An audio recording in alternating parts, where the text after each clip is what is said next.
demande à quelqu'un de le faire. Je demande à David de prier ce matin. Je demande à M. Marie de prier ce matin.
Et l'Église de Dieu dit dans l'Église, ils sont tous Amen. Ça fait un petit peu Alléluia. Non? Donc, je suis content de voir mon copain Gilles Bambino de Tarbes qui va nous porter le conseil de la parole de Dieu, et mon copain de mission de Carpus, de Toulousain. Il va nous diriger dans l'identique. Et les frères étudiants qui vont participer, vont nous chanter des cantiques, nous donner des bons témoignages. Est-ce que vous êtes contents? Est-ce que vous êtes heureux? Heureux parce que je me régale dans la vie. Vraiment, je me régale. Et ce soir, je me régalais. Alors, je vais chanter un cantique et je laisse la place à mon frère tous. Amen. Je marche avec Jésus.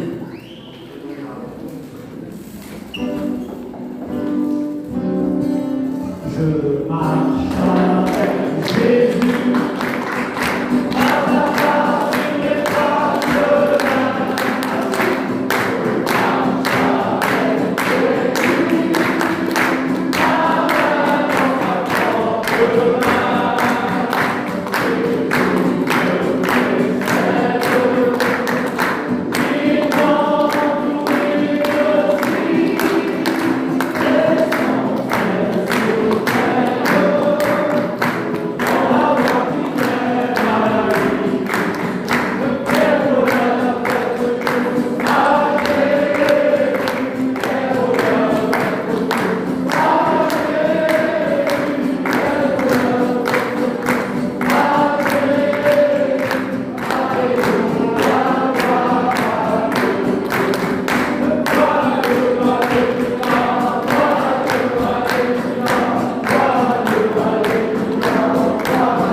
L'opération s'est bien passée.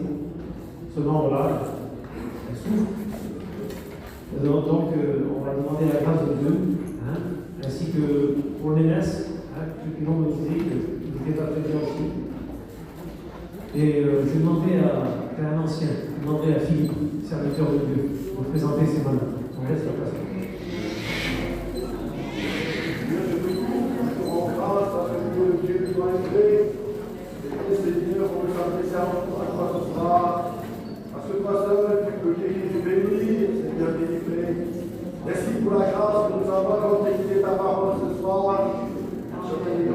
la gloire et tu prends ton nom, Seigneur, parce que tu es le Dieu de la vérité. Je te bénis, je te rends grâce, Seigneur, pour la grâce, pour la bénédiction de ton nom. Seigneur, merci pour ta présence, pour ton nom béni éternellement. Seigneur, dispose le cœur et ta parole. Et mon frère, tu dois porter ta parole au nom du Seigneur. Oh, tu as dirigé les cantiques tout soyez pour la gloire. Pour la gloire de ton Saint-Nom, pour la gloire, Seigneur. Et dans ta main sur l'extérieur, sur les laisses, et tous les malades, toi, Seigneur. Tu me trône de la grâce au nom de Jésus, pose tes mains. Et même que tes personnes à la croix, Seigneur, par nous-mêmes et tes mains. C'est toi qui as le pouvoir, c'est toi qui guéris, Seigneur. Et au nom de Jésus, tu fais fait selon ta volonté. Je te rends grâce parce que tu es le Dieu du vrai. Et nous, Seigneur, la bénédiction de nos vies, tu nous as donné la vie éternelle, nous te rendons grâce. Pour le pardon de mes péchés. Merci, la gloire témoignée, l'action de grâce, dans le nom de Jésus. Je te rends grâce, Seigneur. Amen. Amen. Gloire à Dieu. Voilà, merci au Seigneur pour l'occasion qu'il nous est donnée de vivre avec quelqu'un. Ça nous fait plaisir, ça réjouit. C'est pas des mots. C'est vrai, ça réjouit mon cœur. Alors, mon frère, je ne sais pas s'il a fait connu cette nouvelle. Peut-être un nouveau nom, mais vrai, les anciennes, Pépino.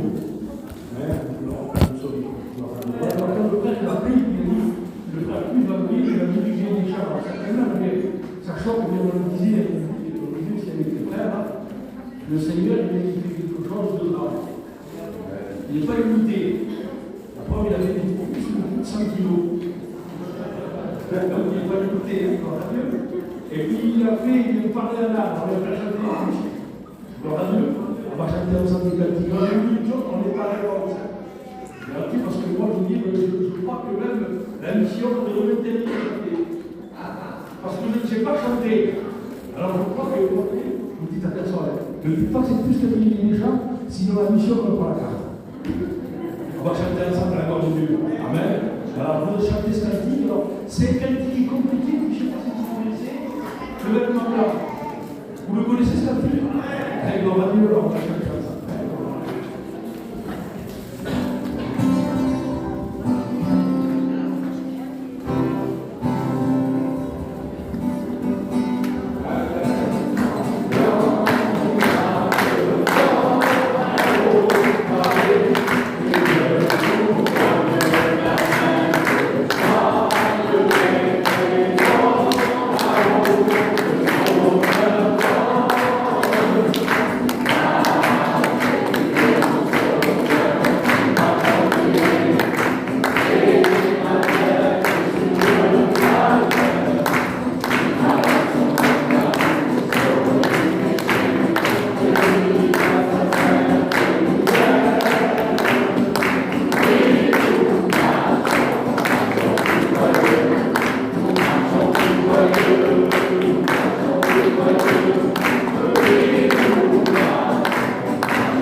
Avec quelques frères, avec une monnaie que je vais pas ici.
et il a compris. En ce monde pour lequel tu n'as que mépris, ton visage est triste et ton cœur est cynique. Dans un monde où les gens te semblent tous différents, ne pourraient t'échapper et ne plus rester comme ça. À combien tu voulais de moi être libéré, tu m'as besoin de être un petit peu. Sache que Jésus est celui qui partage ta peine. Non, tu n'es pas seul, tu n'es pas incompris. Jésus te comprend, il sait ce que tu ressens.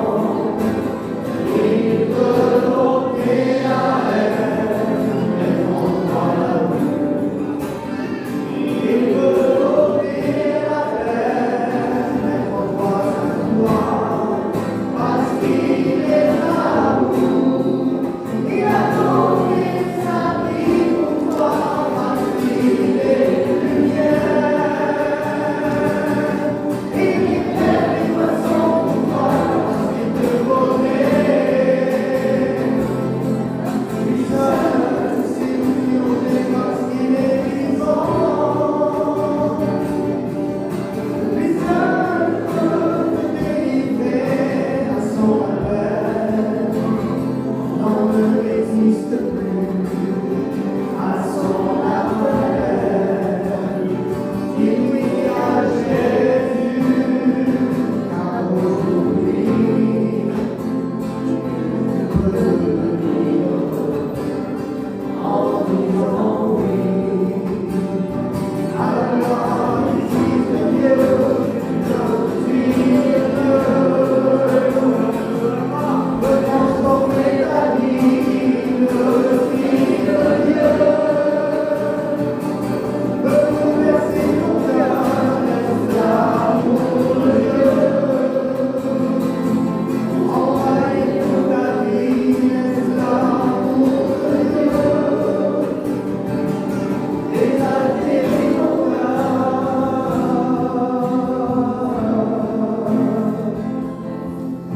Si seul on pouvait approcher de lui, si seul on pouvait lui dire oui.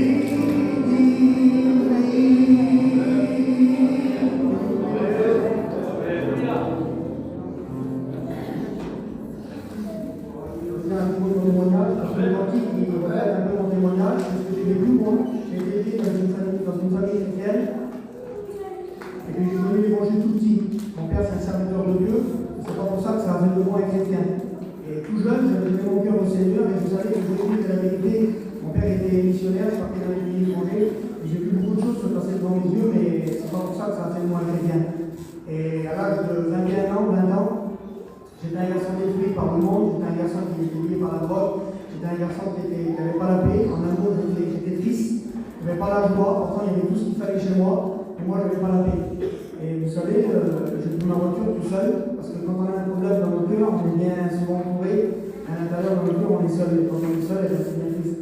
Et j'ai pris ma voiture, je suis parti tout seul, et on était à côté d'Orléans, il y avait un champ de vigne, et dans ce champ de vigne, là, je me suis arrêté de ma voiture et j'ai commencé à marcher dans ces rangs de vigne là. Vous en avez plein ici, mais moi je suis de Paris et là-bas il n'y en a pas. Et là, à côté d'Orléans, je suis rentré dans ces champs de vigne et je marchais et je parlais à nous. Il est arrivé un moment, vous savez, je me suis mis face à moi-même et j'ai réalisé mon état. Et je me suis mis à genoux et j'ai fait un peu ce que la Bible dit, j'ai été voir de la sorte à l'école et je lui avais mon vous si je ne veux pas les écrire des yeux. Et là, j'ai crié à Dieu de tout mon cœur. J'ai dit, Seigneur, tu dis dans ta parole que quand tu as le dit, tu l'entends. Et j'ai dit, moi, Seigneur, tu vois ce qu'il y a dans mon cœur, parce que rien n'est caché devant toi. Et tu sais que je suis malheureux, Seigneur, et tu sais que j'ai besoin de toi. Je dis, Seigneur, je veux que tu touches mon cœur, je veux travailler toute cette tristesse, là, toute cette angoisse. Je veux que tu fasses de moi un chrétien, je veux faire l'expérience de la nouvelle naissance. Et je veux que tu changes de mal en bien. Et vous savez, il n'y a pas eu un ange qui est descendu du ciel et tout ça. Je suis rentré dans ma voiture et je suis rentré chez moi. Et ma mère, à l'époque, elle avait un grand papier versé dans le camping. Et j'ai tiré un verset, j'ai dit, Seigneur, tu vas me parler, tu vas me dire que tu m'as écouté. Et le verset, il disait, voici un pauvre qui a crié au secours, l'Éternel l'a délivré de tout ce qu'ils ont passé. Et à partir de ce moment-là, ma vie a changé. Je peux vous dire devant Dieu que j'ai passé des ténèbres à la lumière. Tout a changé dans ma vie. Je faisais des choses que je ne faisais pas auparavant. Je conduisais des gens de la mission, je préparais la remorque, c'était incroyable pour moi. Quand vous imaginez, je n'ai pas assez de mots pour vous décrire ce que le Seigneur a fait dans mon cœur. Il m'a fait une promesse, le Seigneur, il m'a dit, je ne te délaisserai jamais, je serai toujours avec toi. Et le Seigneur, il a pris sa promesse, il a toujours été avec nous. J'ai un foyer chrétien, on travaille pour le Seigneur il tombe notre cœur. Ce soir, si vous êtes là, vous n'appartenez pas à Dieu, donnez-vous à Jésus, vous avez tout à gagner. Découvrez le Seigneur. Parce que le Seigneur a fait ce témoignage, gloire à Dieu, et parce qu'il a bâti sa vie sur Jésus-Christ. Gloire à Dieu. On pourrait chanter ce cantique, le fou sur le sable a bâti sa maison. Gloire à Dieu. Et quand on a bâti, il est sur le sable, et puis le cantique va le dire, c'est que la poussière, et quand elle bâtit sur le roc, gloire à Dieu, on le chante ensemble.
C'est tout simple.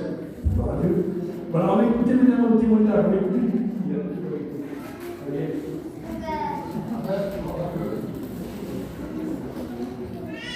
Je prie Dieu dans cette soirée pour nous dire comment j'ai rencontré le Seigneur. Moi, j'étais tout jeune. J'ai grandi dans un foyer chrétien. J'ai peut-être resté un petit moment de trop grave. Et puis, j'ai grandi comme ça, mais je savais que le Seigneur, c'était la vérité. Je disais toujours que je deviendrais chrétien quand on rendait un foyer comme ça.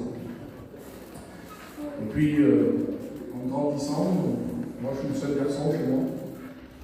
Et mon père, on va dire comme ça, il m'a apporté un peu ce que je voulais. Et même qu'il m'a apporté tout ce que je voulais, il y avait toujours un vide dans mon cœur. Et ça, je l'ai compris très jeune. Parce que je vais vous dire pourquoi, je n'ai pas l'habitude de le dire, mais j'ai ma mère qui est restée fidèle à Dieu. Et moi, j'ai vu ma mère persévérer dans la prière, pendant que mon père était loin des choses de Dieu. Mon père est sacrifié des choses dans le monde, mais il n'était jamais satisfait. Et j'étais pas très grand, j'avais 9 ans, 10 ans, et moi je voyais ça autour de moi. Moi je voyais ma mère qui restait fidèle, qui persévérait dans la prière, et que quand elle voulait aller à la réunion, tout ça, mon père l'empêchait.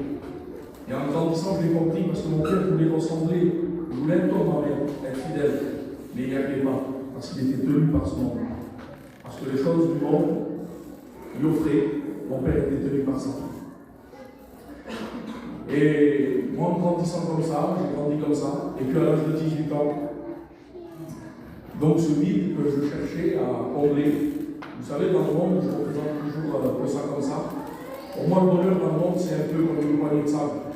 On attrape une poignée de sable, on arrive d'ici à la porte, on ouvre la main, dans la main, il n'y a plus grand-chose. Et bien le monde, c'est pareil. Et moi, je tiens à vous dire, dans cette soirée, s'il y a des jeunes ici qui cherchent le bonheur dans le monde, qui cherchent à sacrifier des choses dans le monde, je vous dis, le monde, ça ne sert à rien. Le monde, il ne vaut rien du tout. C'est que factice.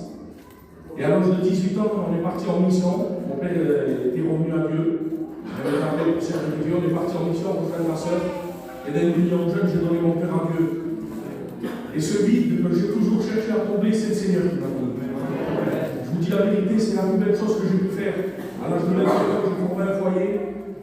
On est chrétiens, j'ai 2 petits garçons en bonne santé, on travaille pour le Seigneur, c'est la plus belle chose. C'est la plus belle des choses. Il n'y a rien d'autre qui me dit. Je vous dis, dans les mots vertus, il n'y a que ça.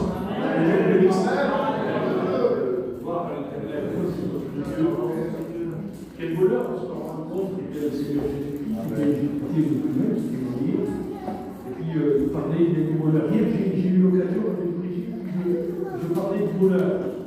Quel bonheur! Lorsqu'on rencontre, j'ai fait le commerce par une difficulté, puis aussi qu'il y a quelqu'un qui vient et qui nous sort avec nos problèmes de l'autre côté. Le bonheur. Je voudrais vous dire juste ça, parce que je suis venu à la mission, là, un jour, j'ai mon cousin Étienne, qui était responsable de la mission, sa femme qui avait tombé dans le champ, elle s'est cassée les 2 jambes, donc il a été obligé de repartir. Mais dans la mission, il m'a dit quelque chose. Et il m'a donné un démarrage pour l'aider. Il m'a donné un démarrage pour l'aider. Il m'a rechargé de batterie en quelques mots. Il a dit, je l'ai touché. Mais tu sais, on te regarde avec ma femme, on te regarde, tu la passes, et puis on voit, je dis, qu'est-ce que tu dégages? Tu dégages la joie du salut. Le bonheur, la joie du salut. Pourtant, j'ai passé par des difficultés. J'ai perdu mon épouse du Covid. Ça va faire juste 2 ans. J'ai perdu ma mère 15 jours après. Et puis, on se retrouve tout seul. Mais la joie du salut. La joie de mes repas. Celui qui aussi qui tape le souci, vous ayez la joie du salut. Et c'est le plus important. La joie de tous les jours, on sera dans le ciel. Voir Dieu, la joie. Alors, pour chanter ce cantique, si tu veux le bonheur, gloire à Dieu, qui est-ce qui veut le bonheur ce soir? Moi, je ne sais pas, moi, je n'ai pas les mêmes. C'est le même, gloire à Dieu. Alors, on va chanter ensemble. Chantez là. Si tu veux le bonheur, le bonheur, laisse entrer Jésus dans ton cœur.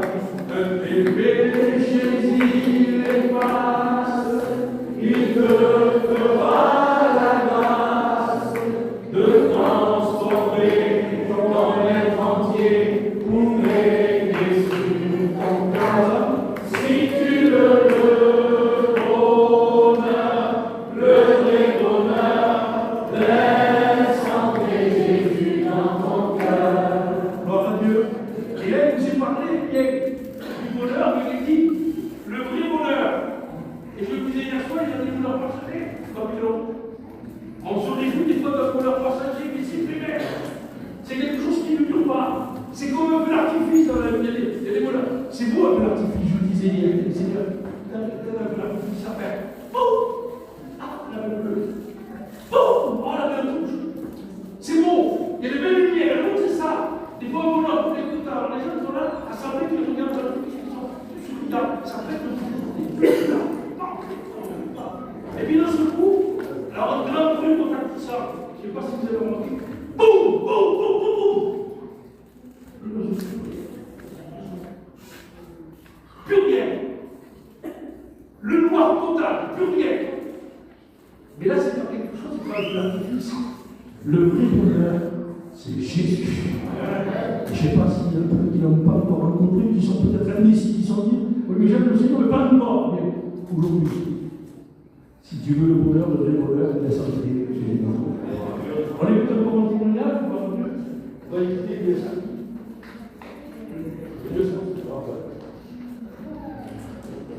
Gloire à Dieu. Bonsoir à tous. Au nom de Jésus. J'ai une crainte dans mon cœur parce que tout ce que je vais dire ce soir, ça vient de Dieu, ça vient pas d'un homme. Donc je préfère de le mettre à côté. Et tout ce que je vais vous dire, ça vient réellement de Dieu. J'ai écouté mes frères parler tout à l'heure, ils ont vendu dans une famille chrétienne, c'est le plus beau témoignage qu'on peut apporter. Mais ce n'est pas mon témoignage à moi, moi j'ai grandi dans le monde. J'ai passé pratiquement toute ma vie dans le monde. J'ai passé 42 ans dans le monde. Ça fait 1 an que je suis baptisé aujourd'hui. C'est inutile de vous dire que c'est la plus belle chose que j'ai fait. Vous le savez, surtout les chrétiens.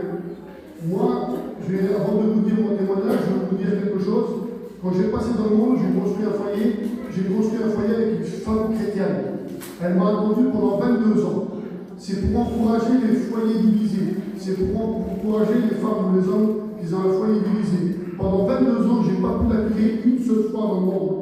Et moi, j'ai grandi dans le monde. J'ai grandi avec quelque chose que le monde me donnait.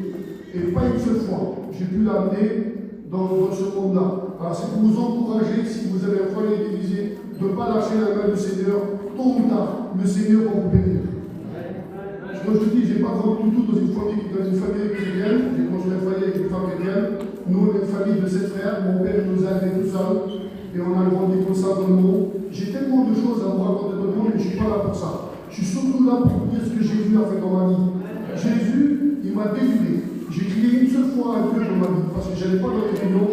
J'ai crié une seule fois dans ma vie, j'ai crié dans un champ. Il y a à peu près quelques années de ça, moi, comme j'étais dans ce monde-là, il y a à peu près 12 ans de ça en arrière, j'ai un de mes frères qui vient, il était directement transformé. Il était une seule fois à la réunion et je ne le reconnaissais plus. Il y avait une nouvelle connaissance, mais on ne reconnaissait pas ça.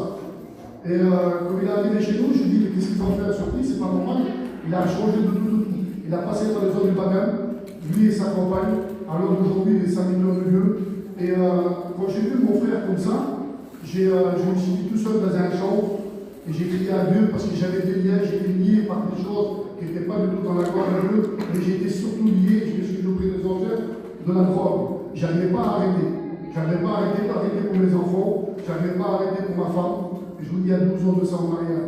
Et j'ai crié à Dieu une seule fois. Comme il a dit, mon copain, mon frère, il a pris Dieu à l'épreuve et moi je l'ai pris à l'épreuve aussi. C'est peut-être un signe pour toi que tu es là. Prends Dieu à l'épreuve et tu verras que pour toi il nous va les Jésus. J'ai crié une seule fois au Seigneur. Le Seigneur, il a transformé ma vie. Il a directement. J'étais directement. Comment dire?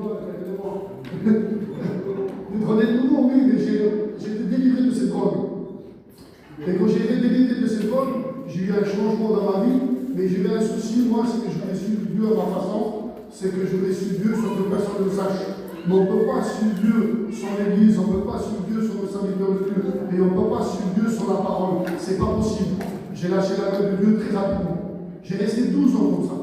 Et je dis honnêtement, je n'ai pas passé une seule nuit sans demander pardon au Seigneur. Il y a à peu près 1 an et demi de ça, je suis parti dans une mission. Il n'y avait pas beaucoup de camping, il y avait des années de camping. Je me suis assis avec les serviteurs de Dieu parce que je voyais les 2 petits serviteurs de Dieu qui étaient là, qui se démenaient et que ça a touché mon cœur. Par respect, je me suis assis.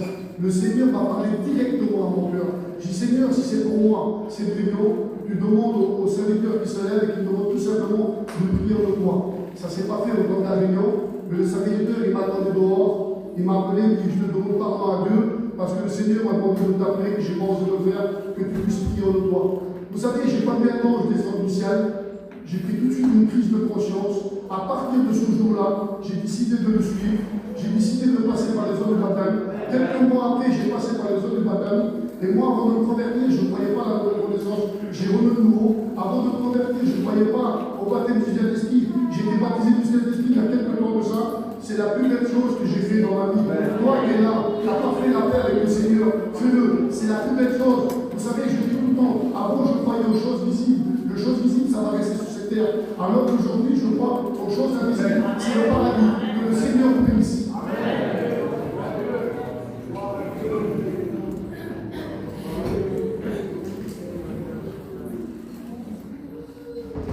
Gloire à Dieu. Merci Seigneur, je veux saluer les anciennes églises, les chrétiens, les pasteurs, que Dieu vous bénisse. Je suis content de te voir avec vous, de vous témoigner quelques mots que le Seigneur a fait dans mon cœur. Je veux vous dire que je ne pouvais pas rater mon témoignage, je vais prendre le temps que Dieu me donne, parce que je sais que Dieu, à travers un témoignage, il peut bénir le cœur. Et écoutez-le, s'il vous plaît, le témoignage, même si Dieu me sent un peu, vous voyez, mais le Saint-Esprit, il sait comment il faut faire. Moi, je voudrais vous dire que pour moi, ça a commencé, j'avais 12 ans. J'étais un petit enfant, c'est pour mon père, il s'avait baptisé à l'église régulièrement en famille. Il s'avait baptisé, j'étais le seul de mes frères et de mes soeurs. Pourtant, j'étais qu'un enfant, et quand mon père s'est baptisé, je voyais mon père, il était tellement heureux. Je le vois aussi que c'était encore aujourd'hui, je voyais l'eau du baptême sur lui, il était habillé tout en blanc, et je vous le dis sincèrement, frères et sœurs, j'ai eu une transformation sur mon père. Dieu a décidé quelque chose, il a décidé de toucher mon cœur. Moi, je pense que Dieu, une personne de 99 ans, ou d'une personne de 12 ans, Dieu sait travailler. Moi, il a fait ça. Et quand je suis sorti de la réunion, je comprenais combien. J'étais un petit enfant, je ne pouvais pas prendre de décision, mais Dieu avait posé son point. Je suis sorti de la réunion, et le temps a passé. J'ai commencé à grandir, je faisais les réunions de l'émission, j'allais aux réunions, je ne prenais pas de décision, j'écoutais les pasteurs prêcher, et le temps a suivi son cours comme ça. J'ai eu 20 ans, 25 ans.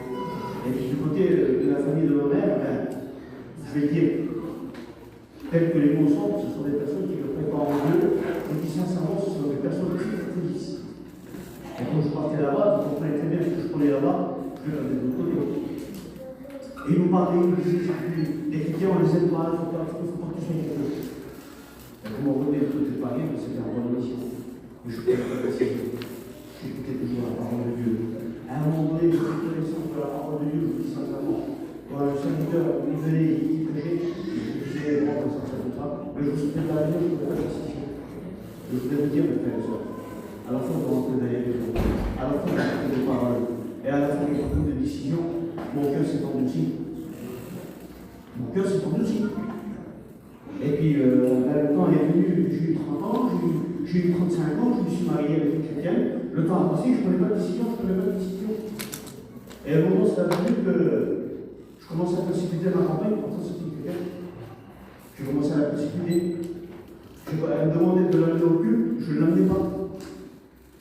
Je ne voulais pas l'arrêter, mon cœur s'est endurci, c'était dur. Et je dis, sincèrement, elle a commencé par un dessert, elle ne vous connaissait plus. Parce que je vous dis quelque chose aussi. À la force d'aller dans le monde, croyez-moi que moi, je ne fais pas de cadeau, vous devenez un homme. Vous devenez quelqu'un de méchant. Bizarre, pourquoi mon père m'avait appris, il m'avait éduqué dans la jeunesse, il m'avait éduqué pour respecter les gens. Mais je suis devenu quelqu'un de bizarre. Voilà, disons les choses comme ils sont. Et croyez-vous que vous allez réussir à faire la guerre avec vous toucher un enfant de Dieu? Vous touchez avec lui, vous savez. Et puis, Dieu avait décidé de faire quelque chose avec moi. À la fin de persécuter ma compagne, on s'est séparés. Dieu a fait séparation. Il a pris le là. Je vous le dis, je vous le dis parce que c'est comme ça. Parce que je suis venu avec un cœur orgueilleux comme ça. Il a pris ma compagne, il a pris mes enfants, il les a mis là. Et je me suis retrouvé tout seul dans le problème. Et voilà mon témoignage qui commence comme ça. Et dans la famille, c'était compliqué, j'étais tout seul. Je croyais que j'allais peut-être avoir un coup de fil, je croyais qu'on me proposait sur un copain ou un ami ou un an. Mais il y avait des personnes, c'était moi qui étaient dans le problème. Je voudrais vous dire que j'ai trouvé Jésus dans ma vie. Il n'y a pas de Dieu. j'ai trouvé Jésus dans ma cantine. Parce que je voulais sortir de ma cantine et puis je me disais que bon, voilà, j'attends, c'est fini, et puis je sais ce que j'ai à faire. Et quand j'ai voulu mettre la porte sur la cantine, quand j'ai voulu ouvrir la cantine pour sortir de la cantine, là, il y avait la parole de Dieu qui était juste là, en haut là. Alors j'ai pris, et j'ai dit Seigneur, je vais être vivant par le haut. Quand j'ai ouvert la parole de Dieu, Dieu disait ça. Il disait, je suis l'Éternel ton Dieu. Sache que l'injustice, je ne la laisserai pas impunie. Des ennemis, je vais la manger comme un poussière qui colle sous ton pied. Vous vous rendez compte qu'il était mon Dieu, que je ne le savais pas. Je voudrais vous dire, quand j'ai crié à lui, il avait pu me dire, en même temps, attends, tu avais problème, tu me demandes quelque chose, il avait pu me dire, moi, avant, tu n'as pas besoin de me demander. Vous savez comment il est venu vers moi comme un père. Il est venu comme un père. Et si vous savez quelque chose que je crié à lui, vous le comprenez bien, je crié à lui. J'ai demandé d'aide, le Seigneur il est venu, et puis je lui ai fait cette promesse. J'ai dit Seigneur, si tu reconstruis ta foyer, moi je te donne mon cœur, que j'irai à la réunion, et puis maintenant je vais faire attention. J'ai rentré dans la réunion, c'était à Pénio à Toulouse. J'étais bouleversé. De vous l'expliquer, comme ça il a dit la nouvelle naissance. Allez expliquer ça. C'est la plus bonne chose qui peut exister au monde. Et quand je suis rentré dans cette réunion-là, c'était un membre des pays d'Est, j'envoie des missionnaires. Si on a ce temps parmi nous, Dieu a fait venir un autre des pays de l'Est à Toulouse pour toucher la parole de Dieu. Vous le croyez que Dieu peut dépasser les montagnes ce soir? Dieu est capable de le faire d'une seule personne qui le dit. Et j'ai donné mon cœur à lui, il y a une prophétie qui s'est faite, et cette prophétie elle disait ça. Maintenant la lumière est rentrée dans ta maison. Je ne sais pas quelle est la couleur de tes ténèbres à toi, mais je voudrais te dire que Dieu veut rentrer dans ton cœur. Il veut mettre la lumière sur ta vie. Saisis-la, cette réunion. Ne fais pas comme moi, j'ai écouté des réunions. Saisis ce soir la réunion. Écoute-la de tout ton cœur. Mets tout ton cœur dans cette réunion. Et ce que je voudrais aussi, ça c'est que tu sois marqué de cette réunion comme je débarqué à Paris de la réunion. Sois marqué par cette réunion. Et on chante un peu.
je voudrais qu'on fasse quelque chose.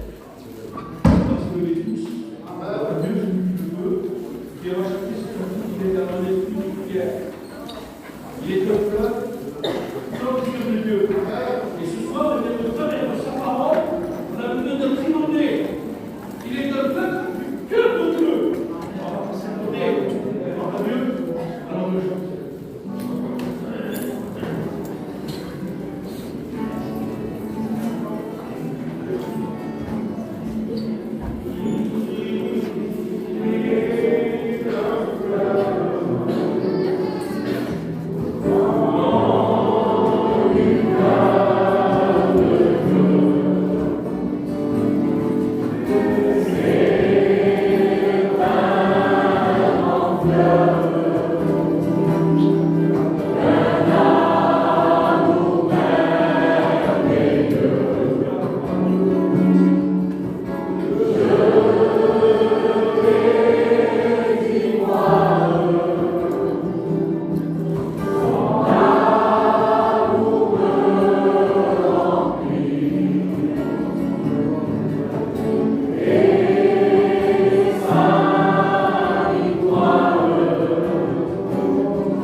voulais dire que je venais souvent voir mon père quand on était avant la rencontre, prêcher l'évangile ensemble. Et ça avait vu mon cœur aussi de voir des hommes comme ça. Dans 44 ans, il m'a dit qu'ils prêchent l'évangile, qui sont toujours actuels, qui sont toujours là, qui sont des chrétiens qui sont fondés, qui sont enracinés dans les choses de Dieu. Et ça, pour nous, ça doit nous servir d'exemple. On demande à Dieu de prier le Seigneur.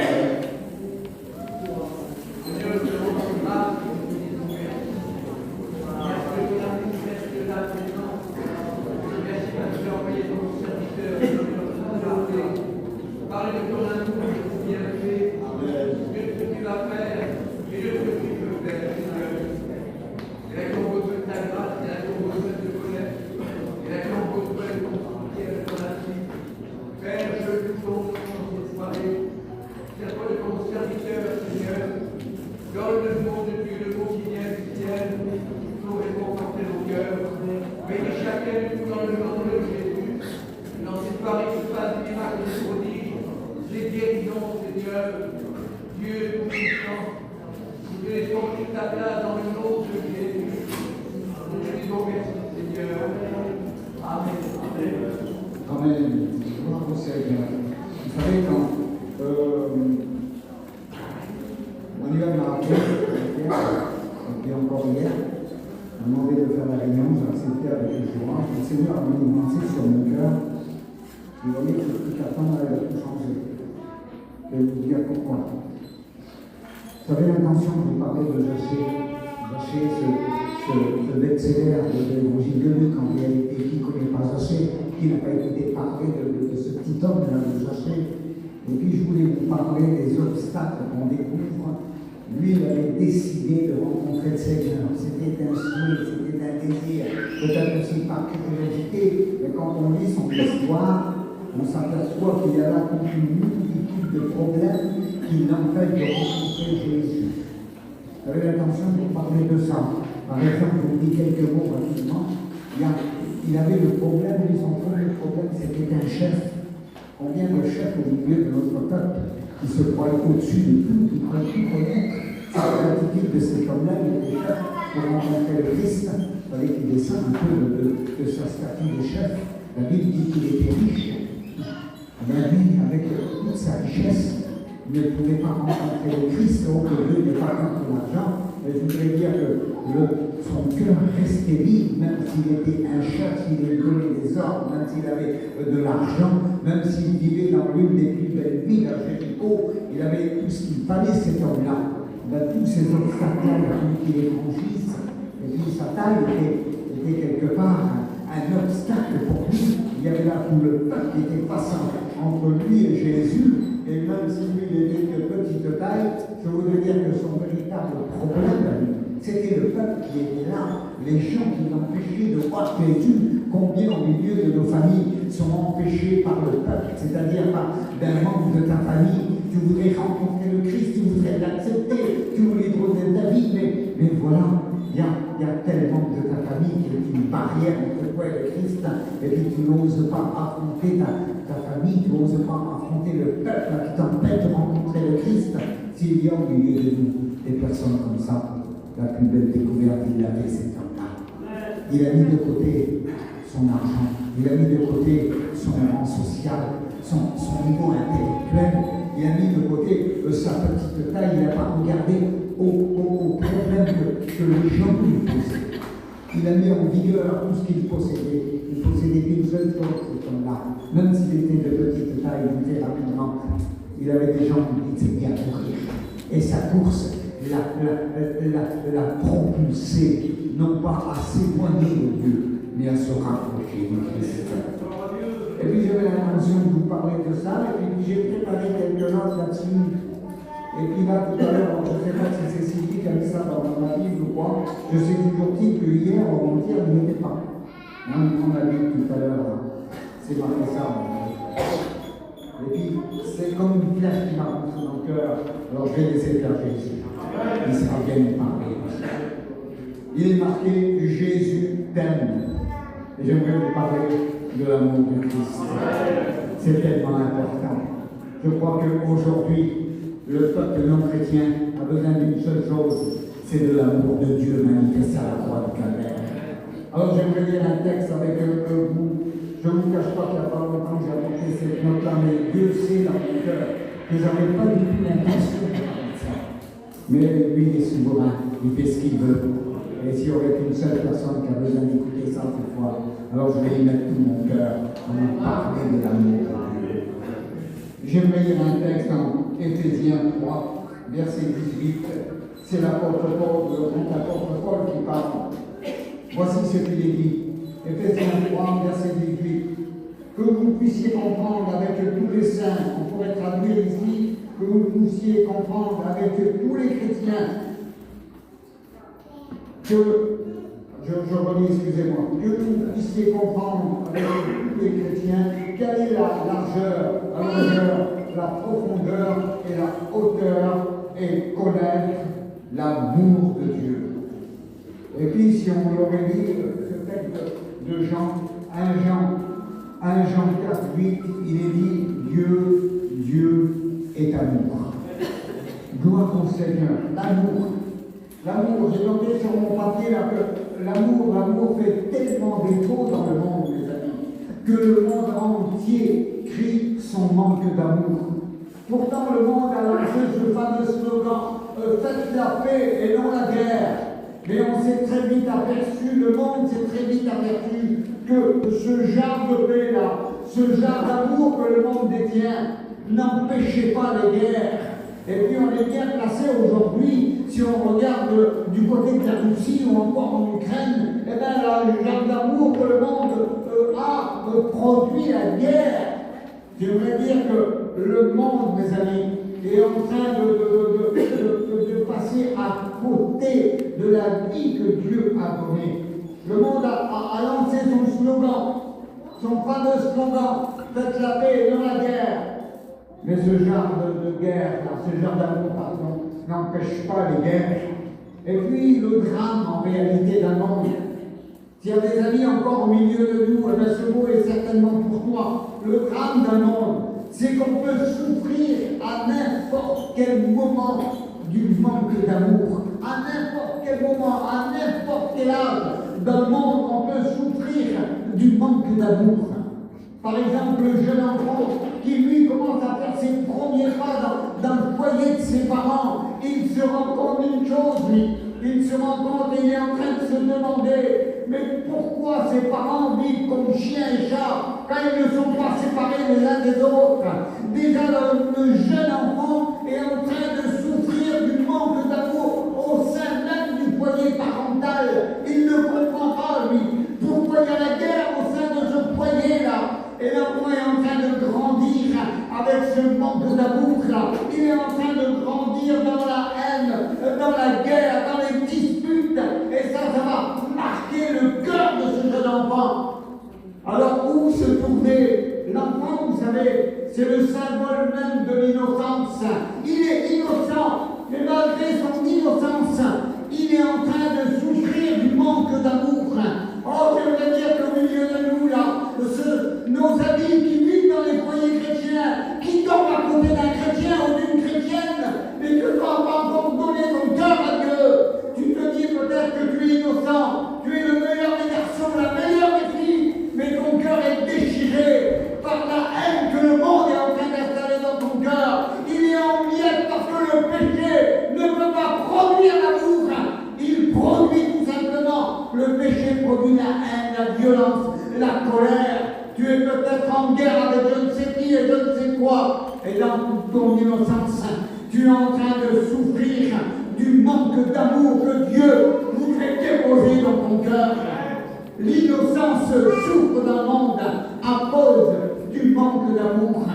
Le jeune garçon, la jeune fille qui est là et qui ne comprend pas une chose, la vie pour elle ou la vie pour lui n'a plus d'attrait, n'a plus de plaisir, il n'y a plus rien qui compte depuis qu'ils n'ont plus confiance l'un à l'autre. Le jeune garçon d'un monde, n'est-ce pas le symbole de la réussite, n'est-ce pas le symbole même de l'avenir, des projets. Laissez-moi vous dire qu'il y en a combien au milieu de notre peuple aujourd'hui qui ont été élevés dans des foyers chrétiens, qui connaissent certains la Bible mieux que certains pasteurs, tu es là, tu n'as pas encore donné ton cœur à Dieu, toi aussi avec ton avenir, avec tes projets plein la tête, avec ta force, avec ta vigueur, tu es en train de souffrir du manque d'amour, parce que dans ton foyer, il n'y a peut-être plus cette confiance réelle, et il n'y a plus cet amour qui devrait être basé sur le Christ. Le jeune garçon, la jeune fille, souffre du manque d'amour. Et enfin, le vieillard, c'est le symbole de l'intelligence. Le vieillard, c'est l'homme ou la femme posée, c'est la réflexion. Eh bien, lui, il se demande une seule chose. Il se demande pourquoi ses enfants, ses propres enfants, qu'il a élevés, qu'il a donnés sans compter pour eux. Lui, il se demande pour quelle raison ils vivent comme s'ils n'étaient plus là. Pourtant, il a tout donné. Ce que je voudrais essayer de vous faire comprendre à travers la parole de Dieu, mon ami, que tu sois jeune, que tu sois un homme au niveau intellectuel, que tu sois un homme réfléchi, une femme réfléchie, avec tout ce que le monde t'apporte, si tu n'as pas Jésus dans ton cœur, tu vas souffrir le reste de tes jours du manque d'amour. Alors, où se tourner, où s'orienter réellement? Laissez-moi vous dire que le monde souffre en amour pour avoir passé à côté des codes de la vie que Dieu lui avait offrir. Le monde s'est révolté contre les lois de Dieu. Laissez-moi vous dire que quand Moïse est là sur la montagne du mont Sinaï, Dieu lui remet les 10 commandements. Mais qu'est-ce que les 10 commandements? Les 10 commandements n'étaient rien d'autre que les lois morales de Dieu. Et les lois morales de Dieu traitaient de tout. Mais le monde s'est révolté contre les lois de Dieu. Et aujourd'hui, le monde est en catastrophe pour avoir passé à côté du code de l'amour de Dieu. Alors, toi qui es là, tu te dis, mais c'est pas possible. Et je vais toute ma vie souffrir de ce manque d'amour-là. Le contraire de l'amour, c'est la haine. Le contraire de l'amour, c'est la guerre. Alors, où s'orienter? Vers la jeunesse du monde? Le monde avec sa jeunesse n'est pas capable de te donner cet amour qui manque dans ton cœur. Vers l'innocence qui est le symbole de l'enfance, l'innocence n'est pas capable de te donner ce qui manque dans ton cœur. Vers le niveau intellectuel, vers la réussite, vers le pouvoir qui est le symbole du vieillard qui a réussi dans sa vie. Tu crois avoir, mais tu as peut-être réussi dans ta vie, mais tu es en train de détruire tout ce que Dieu est en train de préparer pour toi. Alors où se tourner, où s'orienter? Alors tout simplement, il faudrait poser la question à Jean. Si Jean, l'apôtre de l'amour, serait là, et si on lui poserait cette question, on dirait Jean, où faut-il se tourner? Parce que le monde dans lequel on vit, dans ce monde ultra-moderne, on ne découvre pas ce que nos cœurs ont besoin. Jean nous répondrait tout simplement, tu sais, moi Jean, l'apôtre de l'amour, j'ai vécu avec l'amour même, et j'ai dormi sur le sein de cet amour. J'ai écouté ce cœur rempli d'amour battre pour avoir ce véritable amour, cet amour sincère, véritable, un amour dépourvu de toute hypocrisie, un amour qui n'attend rien en rechange. Il faut se tourner vers Dieu, parce que la Bible dit que Dieu est amour.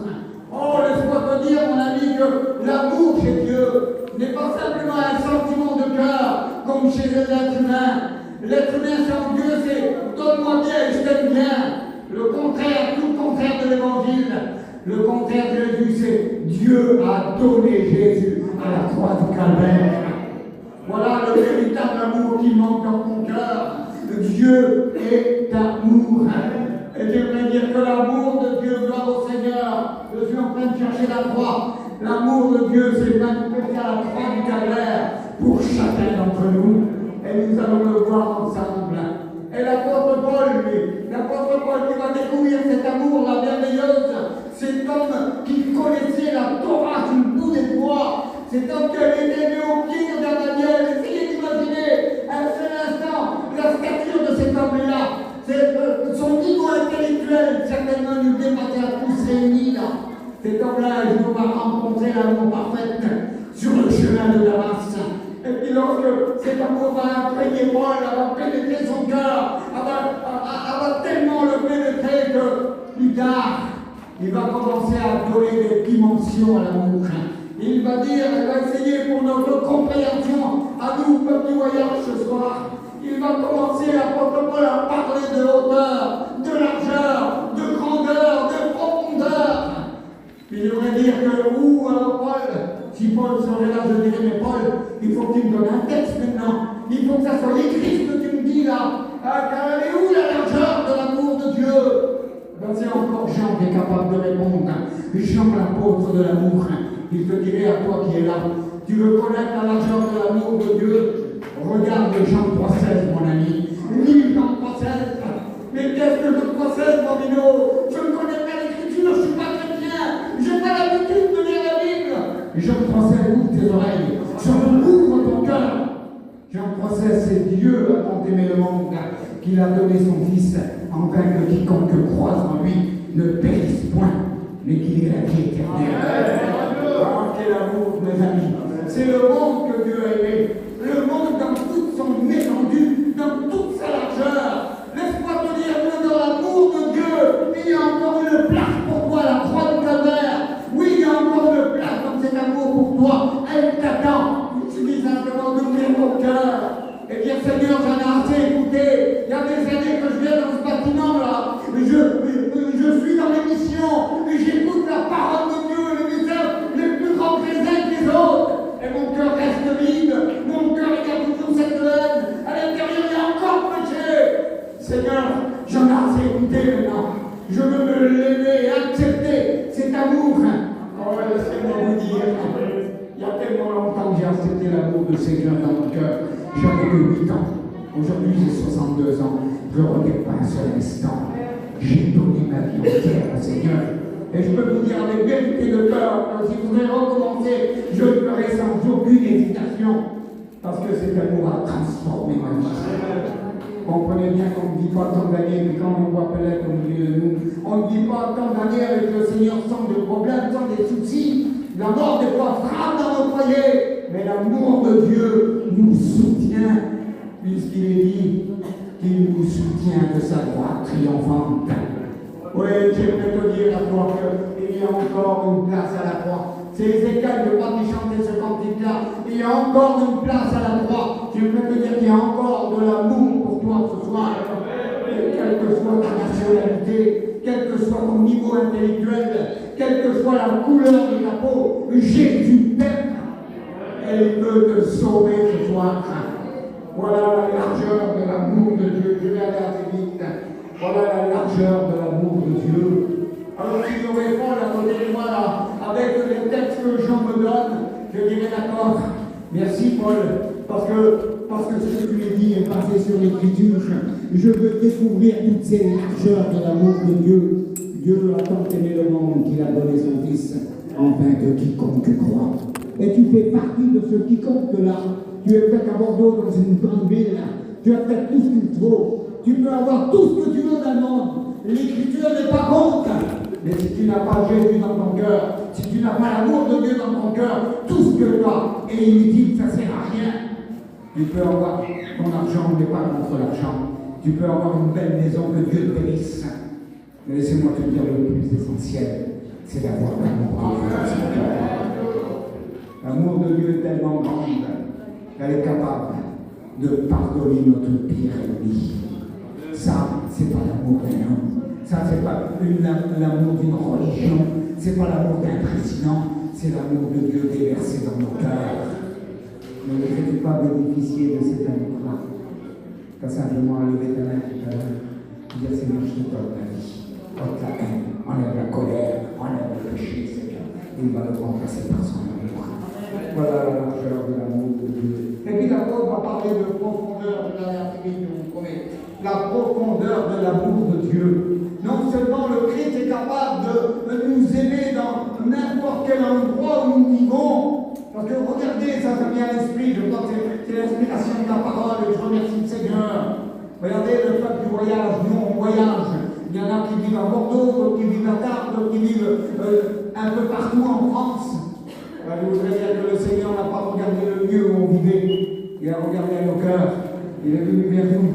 Il m'a dit, toi, tu as besoin de cet amour-là. Tu vis dans un coin de la France, tout à l'extrémité là-bas. Mais c'est le monde que j'ai aimé. Et moi, je t'ai aimé aussi. J'aimerais dire quel que soit le lieu où tu te trouves, le Seigneur t'aime. Et l'amour de Christ, amen, n'a pas été du bluff, n'a pas été des mots, elle a pris naissance ici à la croix du Calvaire. Dieu nous a aimés, elle n'a pas pris naissance, excusez-moi, à la croix du Calvaire. La Bible dit qu'il nous a aimés avant la fondation du monde. Quel bonheur, Seigneur Jésus. On va pour la profondeur de l'amour de Dieu, la profondeur de l'amour de Dieu. Vous savez, mes amis, pour évaluer une dimension, pour évaluer une dimension, j'ai noté là sur mon papier, il faut se mettre sur le lieu le plus haut. Je ne sais pas si vous avez des puits chez vous, mais si vous avez un puits chez vous, là, pour voir à peu près la profondeur d'un puits, il faut être sur l'endroit le plus haut. Ben, laissez-moi vous dire que la distance j'ai noté sur mon papier, que la distance de l'amour de Dieu et cette profondeur qui sépare le ciel de la terre, ou encore de Dieu à l'homme. Dieu, la Bible dit cela, qui ça a touché mon cœur. La Bible dit que Dieu le Père était avec Jésus sur la terre des hommes pour réconcilier les hommes avec eux, avec lui-même. Et Jésus ne cessait de dire dans les évangiles qu'il était d'en haut, qu'il venait d'en haut. Étant issu de Dieu, Jésus est venu vivre parmi nous. Il est venu nous faire connaître cette profondeur d'amour. Comment expliquez-vous? Comment expliquer que Jésus, ce Jésus qui est Dieu, où les gens se prosternaient devant lui en permanence, où on l'adorait jour et nuit et continuellement, ce Dieu qui faisait la joie de son Père, a consenti, lui, de revêtir un corps humain avec tout ce que cela peut comporter. C'est par amour que le Christ a consenti de revêtir un corps humain. Lui, la seule dimension de vie, c'était l'éternité. Il est venu connaître la mort par amour pour toi. Il est venu connaître la croix par amour pour toi. Parce que le Christ n'est pas mort pour lui-même. Je voudrais dire que le Christ n'est pas mort en martyr. Il est mort en sauveur. Et il voudrait te sauver en te faisant découvrir cet véritable amour. Oh, le Seigneur est là ce soir et il voudrait véritablement que tu découvres ce qui manque à ta vie. Tu es en train de faire la guerre à ton cœur, mon ami. Parce que tu connais l'évangile, tu es conscient de ta sagesse, que si le Seigneur te vient ce soir, tu es perdu. Tu ne bénéficies pas cet amour qui est capable de se sauver. Vous comprenez que l'amour c'est Jésus. Alors Jésus voudrait te sauver ce soir. Jésus voudrait te sauver. Vous savez, on a de tout temps écouté. On a de tout temps écouté que Dieu a créé l'homme à son image. Et puis, si vous regardez dans la Genèse, vous allez découvrir que Dieu a créé l'homme à son image, à sa ressemblance. Mais si on réfléchit un seul instant à ce texte-là, si je réfléchis un peu, eh bien je me dis en réalité que, n'est-ce pas Dieu en Jésus-Christ qui s'est fait à l'image des hommes? N'est-ce pas lui qui est sorti du ciel? Il est sorti de l'inconnu parce que nous ne le connaissions pas. Il est venu le Christ, il a franchi le lieu du son et de l'espace, il a défié toutes les lois de la pesanteur pour nous faire connaître véritablement la profondeur de son amour. Et combien de temps tu vas te contenter, toi, qui dors à côté d'un chrétien ou d'une chrétienne, toi, jeune garçon ou jeune fille, peut-être que ton père est pasteur, mais tu ne bénéficies pas encore de cet amour-là. Mais comment fais-tu pour résister à l'appel de Dieu aussi longtemps? Mon ami, il faut faire peut-être comme cet homme que je voulais vous parler là. Il faudrait faire peut-être comme Zachée, descendre un peu de ton orgueil, descendre un peu dans ton piédestal, descends et accepte le Seigneur dans ton cœur. Et tu connaîtras qu'est-ce que la véritable amour. Nous ne le méritions pas cet amour. Ce que nous méritions, nous, peuple du royaume, de l'humanité entière, on méritait la colère de Dieu et rien d'autre. Notre destination, c'était les tourments éternels. On était séparés de Dieu parce qu'on avait enfreint les 10 commandements les uns après les autres. Mais dans son amour en Dieu, Jésus a regardé James 6, me voici, Père, envoie-moi. Et l'amour parfait est venu parmi les hommes. Oh Seigneur, que c'est bon. Je ne regrette pas un seul instant d'avoir accepté le Seigneur dans mon cœur. Si vous demandez à notre vieux frère ici, là, posez-lui la question personnellement. Posez-lui la question devant une multitude de personnes. On connaît déjà la réponse. Il a donné toute sa vie au Seigneur. 44 ans de prédication. Voyez-vous pas qu'il a passé des problèmes, mais l'amour l'a soutenu, la belle. Et le plus bel amour, c'est quand on va le découvrir, on va y arriver. Alors ce soir, je voudrais connaître la profondeur de l'amour de Dieu. Tourne-toi vers le Seigneur. Tourne-toi vers le Seigneur. On va passer des notes qui peuvent être trop longues. Et puis il y a la hauteur, la profondeur. J'ai dit que c'est le ciel qui sépare la terre. La hauteur de l'amour de Dieu, c'est le contraire. C'est la terre qui sépare le ciel, ou encore de l'homme à Dieu, dans un élan de foi. Si tu voudrais réellement découvrir qu'est-ce que le chrétien vit, qu'est-ce que la chrétienne vit, malgré qu'elle a des problèmes, des soucis, comme je le dis souvent, malgré que quelquefois, les fins de mois c'est compliqué, c'est bien. Laissez-moi vous dire, si tu voudrais découvrir, si tu aurais la capacité de regarder dans notre cœur, dans notre vie, tu dirais, au fin fond du cœur, il y a tout l'amour de Dieu. Cet amour s'appelle Jésus. Vous savez, le Seigneur ne m'a jamais laissé tomber. La mort est venue frapper dans mon foyer. Je voudrais dire que Jésus est réellement là pour nous garder, pour nous soutenir. Parce que le Seigneur ne nous abandonne pas. Alors, quelle est la hauteur de l'amour de Dieu là? Vous savez, seul le chrétien connaîtra la hauteur de l'amour de Dieu. Toi, tu es là et tu te dis, Seigneur, si j'en aurais peut-être assez, moi, j'en aurais assez avec la largeur de l'amour de Dieu, j'en aurais assez avec la profondeur de l'amour de Dieu. J'aimerais te dire que si tu veux réellement connaître la hauteur de l'amour de Dieu, avant toute chose, il faut que ton péché soit pardonné. Il faut que tu connaisses la largeur de l'amour de Dieu. Ça va se manifester sur la terre. Quand on devient chrétien, on connaît la largeur de l'amour de Dieu parce qu'il a été nous prendre dans le fin fond de notre péché, là, où personne ne nous regardait, où personne n'était en tension à nous. On était rejetés. Les uns étaient pris par l'alcool, les autres par la drogue. La drogue. Aujourd'hui, on n'a plus rien à dire au Gardé. Le peuple du voyage est atteint par la drogue. Tu es peut-être dans ta drogue là, et quand tu te dis, mais je suis rempli de tout, le Seigneur est capable de venir te chercher là où tu te trouves. Il est capable de venir te chercher dans ta drogue. Il est capable de venir te chercher dans ton alcool. Il est capable de venir te chercher dans ton péché. Parce que la Bible dit qu'il n'est pas venu pour les bien portants, il est venu pour les malades. Tu es malade spirituellement parlant. Le Seigneur veut te guérir ce soir. Alors avant de connaître la hauteur de l'amour de Dieu, il faut que tu découvres la largeur. Dis Seigneur, merci de ce que tu viens me chercher ce soir, dans le petit endroit où je suis là. Et puis quand tu connaîtras la largeur de l'amour, tu connaîtras sa profondeur. Parce que le Seigneur va parler à ton cœur par le moyen de l'esprit, et puis il va te faire comprendre ce que les pasteurs ne sont pas capables de te faire comprendre. Il va te faire comprendre que c'est moi qui ai descendu, c'est moi qui ai venu te chercher dans ta misère. Je t'ai venu te faire découvrir la profondeur de mon amour. Mais maintenant, puisque tu connais ces deux dimensions déjà, alors tu vas connaître la hauteur de l'amour de Dieu.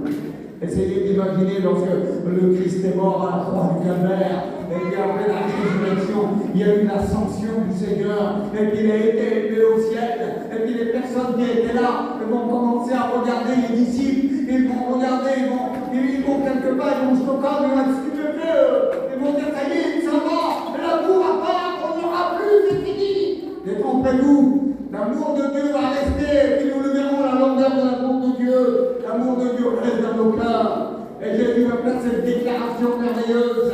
C'est plutôt les hommes qui vont faire cette déclaration-là. Ils vont dire, mais que regardez-vous partir?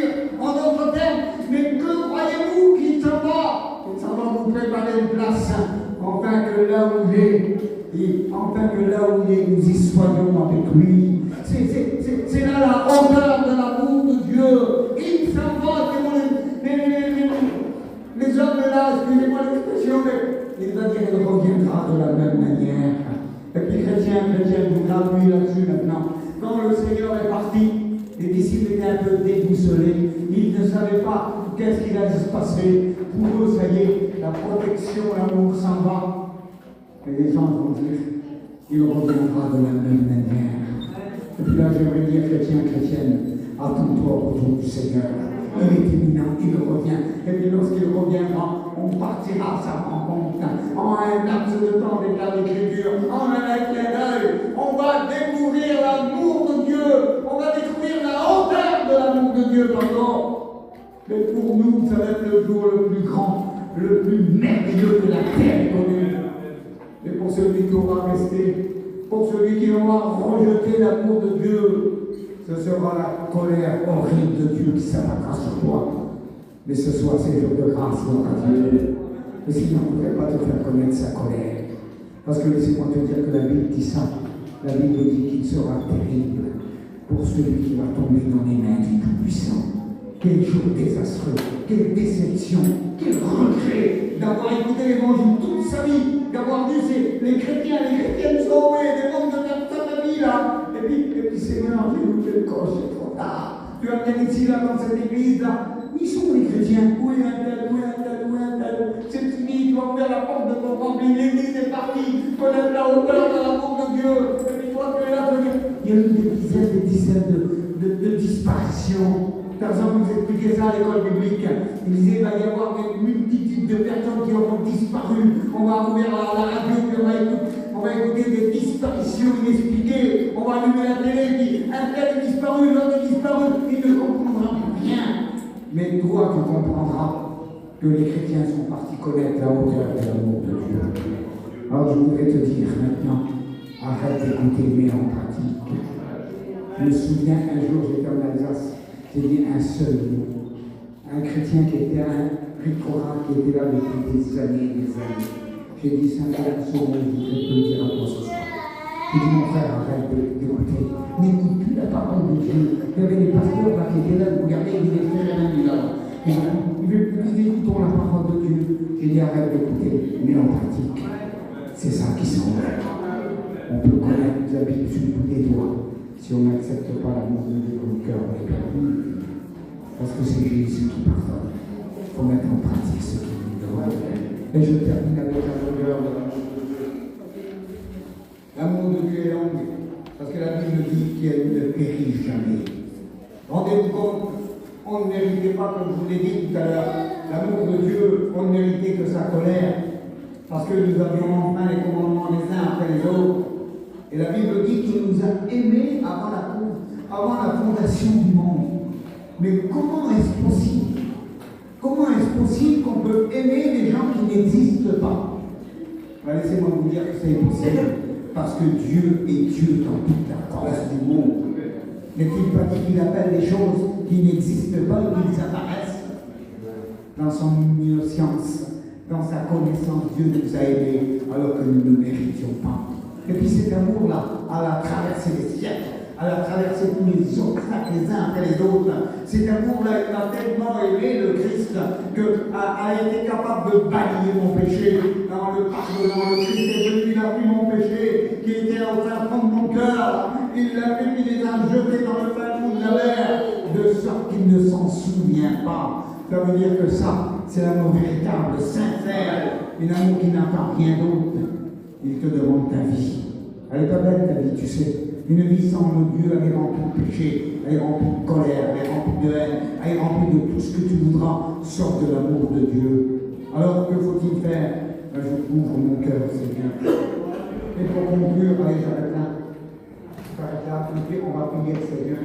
J'ai noté là que, aussi étonnant que ça peut paraître, on veut s'exclure nous-mêmes de cet amour-là, en la refusant totalement. Je voudrais dire que si tu refuses ce soir l'amour de Dieu, Jésus va respecter ton choix. Parce que le Seigneur, il t'a créé libre. Tu es libre de l'accepter. Tu es libre de refuser. Mais sache qu'un jour, lorsque la Bible dit que nous comparaîtrons tous devant lui, même ceux qui l'ont trouvé, essayez d'imaginer là, lorsque les bourreaux ils étaient là, et que le Christ était en croix, Il était en croix là, et puis les bourreaux sont venus avec toute la haine du péché, toute la violence là, et puis on a commencé à clouer le premier brigand sur la croix. Essayez d'imaginer sur un seul instant lorsque ils ont venu prendre le bras du premier brigand là, le brigand a dû forcer sur son bras. On ne voulait pas donner son bras lui, il ne voulait pas, on a forcé, peut-être qu'on s'est mis à 2 ou peut-être à 3 pour ouvrir son bras, et puis on l'a ouvert de force, et on l'a cloué, et puis on a coulé le deuxième bras, et le deuxième brigand pareil, parce que eux, c'était justice qu'ils étaient là, comme nous avant, parce que c'est le Christ qui a pris notre place à la croix du calvaire. On méritait par notre offense d'être cloués spirituellement parlant. Essayez d'imaginer la figure du bourreau lorsqu'il est venu vers Jésus, vers la croix du milieu là. Et puis Jésus l'a regardé avec un regard plein d'amour. Tu veux clouer ma main? Tu ne sais pas qu'est-ce qu'elle a fait cette main-là. Cette main-là, un jour, elle est venue dans ton foyer, mon frère. Même que tu as rejeté l'amour du Seigneur, elle est venue vers un membre de ta famille, elle s'est posée là sur un membre de ta famille, elle a guéri le malade, elle l'a guéri par amour. Cette main-là, un jour, elle est venue, le sang qui a été coulé, il est venu dans ma vie, il a pardonné mon péché. Et puis aujourd'hui, j'ai le privilège d'être appelé enfant de Dieu. C'est encore par l'amour du Christ que cela s'est produit. Le bourreau était là, et le Seigneur m'a regardé. Alors j'extrapole un peu, et puis il a regardé sa main là. Tu veux ma main, je la donne, pas la peine de forcer, parce que je ne la donne pas par obligation, je ne la donne pas par force, je la donne par amour, parce que je sais que cette main-là est capable, par le sang qui va couler, de le sang purificateur. Alors prie ma main, il a donné sa main pour toi. Sais-tu que le Christ a donné son front pour toi? On est venu avec une couronne de pays, alors qu'il était le roi des rois. Il méritait la couronne de gloire. Il a pris la couronne de gloire à la place. Et puis quand on lui a enfoncé, on a frappé avec un roseau. Les épines ont pénétré son sang. Le sang, il a jusculé sur lui. C'était encore par amour pour toi. Il voudrait tant partager son amour. Et puis on est venu là. Et puis je termine. On a percé son côté. On a touché son cœur. Le cœur, c'est le sentiment. C'est le ciel des sentiments. Dans son cœur, là, aucune haine, aucune violence. Il n'y avait que de l'amour, rien que de l'amour. C'est d'imaginer le brigand sur la croix. Quand le deuxième brigand pour ça, il est au premier siège. Il est là, à la place, à la première place. Il regarde. Il va dire, Seigneur, souviens-toi de moi quand tu viendras dans ton règne. Ça aurait été un homme à la place de Jésus. Il aurait dit, Sylvain, comment tu veux maintenant te tourner vers moi, alors qu'il te reste quelques minutes. Tu as commis les pires crimes qui peuvent exister. C'était un brigand. Il va dire que je n'ai pas affaire des brigands. J'ai affaire à des peuples du voyage. Et que tu veux même que tu n'aimes pas le Seigneur, il t'aime. Il voudrait te dire, même si tu as enfreint tous les 10 commandements, même si tu as été au plus loin du monde, je t'aime et je vais te sauver. Je voudrais arrêter là. Je voudrais que l'Église ferme les yeux maintenant. L'éternité pour ta paix. Je ne vais pas durer 10 ans dans la paix, avec très court temps. Si tu veux donner ton cœur à Dieu, si tu veux voir ton péché pardonné, si tu veux voir la colère, la haine, la médisance, tout ce que le péché engendre, être enlevé, pas simplement enlever ta main et dire, Seigneur, je te donne ma vie maintenant, je te donne mon cœur. Il n'est pas terrible mon cœur, Seigneur, mais je te donne, fais-en ce que tu en veux. Le Seigneur dit, donne-moi ta vie, donne-moi ton cœur, donne-moi ton âme. Tu vas voir ce que je vais en faire. Quelle différence de vie quand on accepte le Seigneur. On vit une vie beaucoup plus saine, beaucoup plus pure. On a un but dans notre vie, c'est connaître l'amour de Dieu, la hauteur de l'amour de Dieu. Alors, il y a une personne ce soir pour le Seigneur. Tu lèves ta main, je prie, Seigneur. Dernier appel. C'est pas la peine d'insister. Je sais que le message a touché ton cœur. Il y a des personnes qui ont besoin de découvrir l'amour de Dieu. Il y a peut-être des rétrogrades au milieu de nous qui ne profitent plus de cet amour-là. Et le diable est là en train de te dire, mais toi tu as été trop loin, tu es chrétien, puis tu as laissé tomber, regarde tous les yeux qui vont te regarder là. Ça, c'est la voix de l'ennemi, c'est la voix du mensonge, c'est la voix de la haine, c'est la voix du péché. Et le Seigneur te dit, même si tu as été trop loin, même si tu m'as trahi un temps, moi je t'aime tellement et je suis prêt à te redonner ce que tu as perdu. Ne voudrais-tu pas avoir cet amour-là? Je prie le Seigneur, je prie Dieu. C'est peut-être que tu as honte. Fais-le chez toi, dans ton camping, dans ta maison. Fais-le à l'intérieur de toi. Seigneur, ta parole a touché mon cœur. Tu n'as pas besoin de voir, vous savez. Le Seigneur voit. Il voit ton cœur malheureux. Et il voudrait ôter cette peine qui est à l'intérieur. On prie le Seigneur.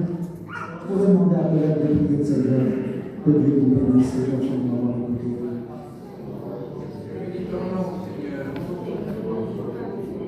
L'amour est insondable. L'amour est tellement grand. Je crois que ça parle à ton peuple, Seigneur. Je leur rappelle combien, Seigneur, ton amour est grand pour eux. Il n'y a point de péché, Seigneur, de toi, que tu peux pardonner. Seigneur, tu connais les cœurs, Seigneur. Tu connais celui qui t'appartient et celui qui ne t'appartient pas. Que sois indécis à prendre notre Dieu. Mais qui leur montre peut-être, Seigneur, et toi, Seigneur, tu connais leur cœur, tu connais les besoins de chacun. Bénis par le moyen du Saint-Esprit, travaille leur cœur, bénis leur vie, Seigneur, touche leur cœur à sa vie. Seigneur, pour la gloire de ton nom, merci pour ton serviteur, merci pour tout ce qui a été dit par le Saint-Esprit. Seigneur, je te glorifie dans le nom de Jésus. Je te dis merci, mon Seigneur. Amen.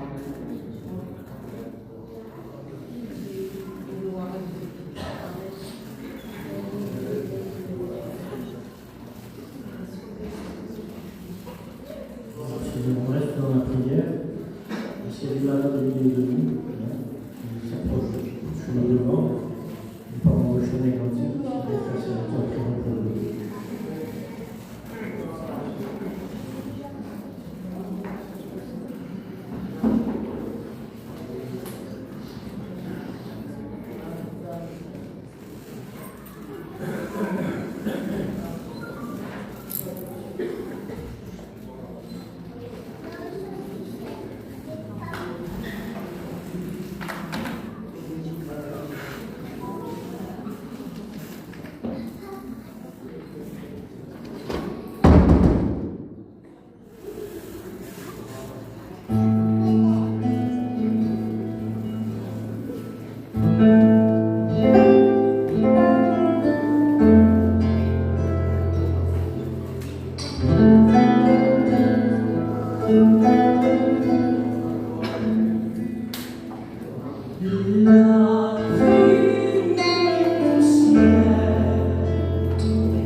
Merci au Seigneur pour sa parole de ce soir.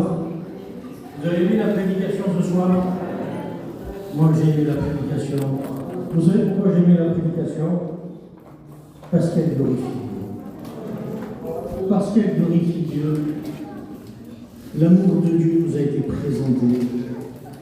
La solution de Dieu nous a été présentée. Son amour, sa guérison, sa délivrance, son pardon des péchés et son amour pour venir nous chercher. Il n'y a pas plus beau. En vérité, il n'y a pas plus beau. Vous savez, quand on dit à quelqu'un « Jésus t'aime », on est en dehors de l'histoire. On n'est pas dans l'histoire. On est en train de te dire que Jésus t'aime et que lui, il peut quelque chose pour toi. C'est entre toi et lui. Et je dis merci au Seigneur pour la bonne parole qui a été annoncée. Merci au Seigneur pour les frères qui sont venus ce soir. Nous allons prier pour les malades. Nous avons également des malades qui sont absents.